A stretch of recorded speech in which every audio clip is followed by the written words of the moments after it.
UK നിന്നാണ് വന്നത്. നമ്മുടെ അടുത്ത് നാനോപ്ലാസ്റ്റി ചെയ്യാൻ വേണ്ടിയിട്ടാണ് വന്നത്. അപ്പോൾ എൻ്റെ വീഡിയോ കണ്ട് ഇൻസ്പയർ ആയിട്ടാണ് ഇവിടെ വന്നത്. ഇതായിരുന്നു ഹെയറിൻ്റെ അവസ്ഥ. ഇത്രയും കേളി ആയിട്ടുള്ളൊരു ഹെയർ, അതായത് കണ്ടില്ലേ നിങ്ങൾക്ക്, ഭയങ്കര ഫ്രിസിയാണ്, അതേസമയം നല്ല കേളിയുമാണ് ഹെയർ. നമ്മൾ അല്ലാതെ നോർമലി ഒരു പ്രശ്നമില്ലാത്ത ഹെയർ നമ്മൾ ഇങ്ങനെ എടുത്തിടുമ്പോൾ വൺ ബൈ വൺ ആയിട്ട് വീഴും. അല്ലാന്നുണ്ടെങ്കിൽ ഇങ്ങനെ കട്ട കട്ടിയായിട്ട് ഈ ഹെയർ വീഴുന്നത്.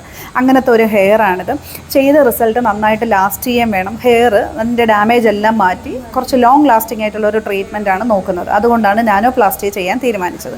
നാനോപ്ലാസ്റ്റി ചെയ്യുമ്പോൾ നമ്മുടെ ഓരോ ഹെയറും നല്ല ബോണ്ട് റീക്രിയേറ്റായി നല്ല തിക്കാവും ഹെയർ. അതായത് നമ്മളല്ലാതെ നോർമലി നമ്മുടെ ഹെയർ എടുത്ത് ഇടുമ്പോൾ നമുക്കൊരു വെയിറ്റ് ഫീൽ ചെയ്യത്തില്ല, ഒരു ഫെദർ ഫീലാണ്.